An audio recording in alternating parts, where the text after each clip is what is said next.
Some teenager spray-painted old man on my garage door last night. Little did he know I was watching through my security cameras. I'm a retired FBI surveillance expert. At 71, I've seen it all. The door creaked open just wide enough for Thomas Wade to slip inside the abandoned cabin, rain dripping from his hat brim onto the dusty floorboards. He'd been riding hard for 2 days, his horse lathered and trembling, the posse's distant shouts still echoing in his ears like a fever dream he couldn't shake. But the cabin wasn't empty. A woman pressed herself against the far wall, her dress torn at the shoulder, dark hair escaping from what had once been a neat bun. Her eyes, wide, desperate, haunted, locked onto his with the intensity of a cornered animal. She held a finger to her lips, her other hand clutching something small against her chest. "Stay silent, please," she whispered, the words barely audible above the storm battering the roof. Thomas froze, his hand instinctively moving toward his gun belt, but something in her expression stopped him cold. This wasn't a trap. This was terror, raw and immediate, carved into every line of her face. The footsteps came then, slow, deliberate, circling the cabin like a predator testing its prey. Boot heels against wet earth, pausing at the window, moving toward the door. The woman's breathing grew shallow, ragged, her knuckles white around whatever she held.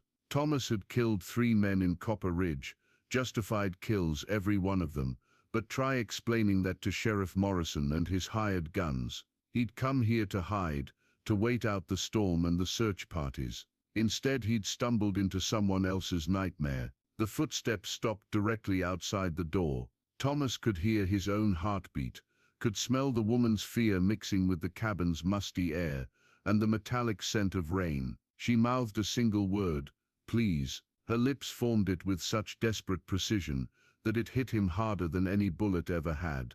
Whoever was outside knew they were here. The silence stretched taut as a bowstring, pregnant with violence and possibility. Thomas Wade had spent 15 years as a bounty hunter, had faced down killers and thieves from Dodge City to San Antonio, but nothing had prepared him for this moment, caught between his own survival and a stranger's silent plea. The door handle turned with agonizing slowness. Thomas made his choice in the space of a heartbeat. His Colt cleared leather smooth as silk, barrel trained on the door as it swung open to reveal a man in a sheriff's badge, but not Sheriff Morrison. This one was younger, meaner, with the dead eyes of someone who enjoyed his work too much. Well, the false sheriff drawled, taking in the scene. "Looks like I found me a regular hideout party." The woman whimpered, shrinking further into the shadows. Thomas kept his gun steady, noting how the badge-wearing stranger's hand hovered near his own weapon, casual, confident, like a man who'd done this dance before and always came out on top. "You picked the wrong cabin to rob, friend," Thomas said, his voice carrying the weight of hard years and harder decisions. The stranger laughed, a sound like breaking glass. "Rob? You got it backwards, bounty man. That little dove there's been causing quite the stir. Seems she witnessed something she shouldn't have, something that could get certain respectable folks in a whole heap of trouble." Thomas felt the pieces clicking into place like bullets sliding into a cylinder. This wasn't about his own troubles. This was about corruption, cover-ups, and a woman who'd seen too much. "Name's Deputy Caleb Marsh," the man continued, stepping fully inside now, rain streaming from his coat. "And I got orders to make sure Miss Sarah Jenkins here don't make it to the territorial courthouse tomorrow." Sarah. Now she had a name, and somehow that made everything different. Thomas could see her reflection in the window glass, pale, trembling, but with steel in her spine that reminded him of his sister back in Missouri. "Funny thing about orders," Thomas said, thumbing back the hammer on his Colt. "Sometimes a man's got to decide which ones are worth following." Marsh's smile turned predatory. "You really want to die for a stranger, Wade? Yeah, I know who you are. Got half the county looking for you already. Could make both our problems disappear real neat like." Outside, more footsteps splashed through puddles. Marsh wasn't alone. Thomas counted at least 3 distinct gates, maybe 4. The smart play would be to hand over Sarah, disappear into the storm, and let someone else fight this battle. But when he looked at her, really looked, he saw something that decided him. She wasn't just holding something to her chest, she was protecting it, the way a mother protects her child. Whatever she'd witnessed, whatever made her dangerous to men like Marsh, it was worth dying for. The choice crystallized like frost on morning grass: stand and fight, or live with the knowledge that he'd traded an innocent woman's life for his own freedom. "You got 10 seconds to walk away, Marsh," Thomas said, his voice carrying the kind of quiet menace that made smart men reconsider their life choices. "After that we settle this the hard way." Marsh's grin widened. "Hard way it is." He whistled sharp and shrill, the sound cutting through the rain like a knife. The cabin exploded into chaos. Windows shattered inward as rifle barrels poked through, glass spraying across the floor in glittering fragments. Sarah screamed, diving behind an overturned table as Thomas threw himself sideways, his colt barking twice in rapid succession. Marsh stumbled backward, clutching his shoulder, but didn't go down. "Burn it," Marsh shouted.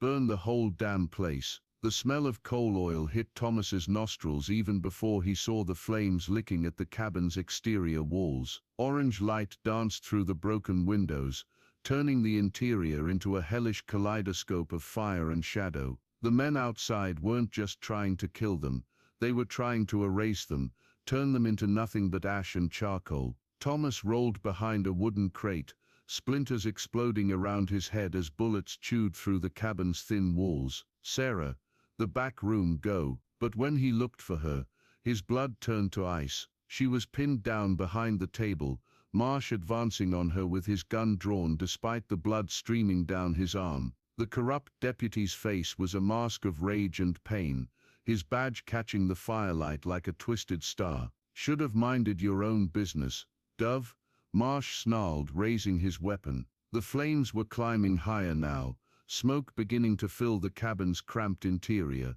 Thomas had maybe 30 seconds before the whole place became an inferno. He could see Sarah's face in the firelight, not just terrified now, but resigned, like she'd always known it would end this way. That's when she showed him what she'd been protecting. A small leather journal, its pages filled with dates, names, amounts, evidence, proof of corruption that ran so deep it could topple judges, sheriffs, maybe even territorial governors. She pressed it against her heart like a shield, even as Marsh took aim. The cabin groaned around them, roof beams beginning to sag from the heat. Smoke stung Thomas's eyes, making them water, but his gun hand stayed steady. One shot. That's all he'd get before the flames, or the other gunmen finished them both. Time slowed to a crawl, each moment stretching like taffy. Sarah's eyes found his across the burning cabin, and in them he saw something that made his decision for him, not fear anymore but trust. She was counting on him, this stranger she'd begged for silence, betting her life that he was the kind of man who'd stand between evil and innocence. Marsh's finger tightened on the trigger. Thomas's shot took Marsh center mass, spinning the corrupt deputy around, and dropping him into the spreading pool of coal oil. The flames caught him instantly, his screams merging with the roar of the fire as Thomas lunged forward, grabbing Sarah's hand and pulling her toward the back of the cabin. "The journal," she gasped, smoke making her voice ragged. "They killed my husband for it. Killed him and made it look like an accident." Her fingers were small in his, delicate but strong, and he could feel her wedding ring, still there, still worn despite everything she'd lost. They crashed through the rear door just as the front wall collapsed in a shower of sparks and burning timber. The rain hit them like a benediction, cold and clean after the hell of the burning cabin. Thomas could hear shouts behind them, Marsh's men realizing their prey had escaped the trap. But the storm was their ally now, washing away tracks, muffling sounds, giving them precious seconds to disappear into the night. "This way," Thomas whispered, leading her toward a copse of cottonwoods where his horse waited, nervous but patient. As he lifted Sarah onto the saddle, she pressed the journal into his hands. "My name's Sarah Jenkins," she said, her voice barely audible above the rain. "My husband was Robert Jenkins, Judge Jenkins from Silver Creek. He was going to expose them all. Sheriff Morrison, Mayor Caldwell, half the territorial legislature. They're stealing land grants, selling them to railroad companies, keeping the money for themselves. Thomas felt the journal's weight, not just paper and leather, but lives, hopes, justice denied. Why didn't you just run? Take this somewhere safe. Sarah's smile was heartbreaking in its sadness. Because running means they win, means Robert died for nothing, means every family they've cheated, every homesteader they've ruined. It all goes on. She reached into her dress pocket and pulled out a small daguerreotype, a kind-faced man in judicial robes, his arm around a younger Sarah. He used to say that courage isn't the absence of fear, it's doing what's right even when you're terrified. Thomas stared at the photograph, seeing echoes of his own father, a circuit judge who died trying to bring law to a lawless land. He sounds like a good man. He was. And so are you, Thomas Wade. She said his name like she'd known it all her life, like trust was something that could bloom instant and complete in the space between heartbeats. Behind them the cabin collapsed entirely, sending a column of sparks spiraling up into the stormy sky. Thomas could see torches moving in the distance. Marsh's remaining men, still hunting, still hoping to finish what they'd started. But something had changed in that moment of shared humanity. This wasn't about his own survival anymore. This was about making sure Sarah Jenkins lived to see justice done, about honoring the memory of a judge who died trying to do right. 3 days later, Thomas Wade and Sarah Jenkins rode into territorial capital city, with an escort of federal marshals.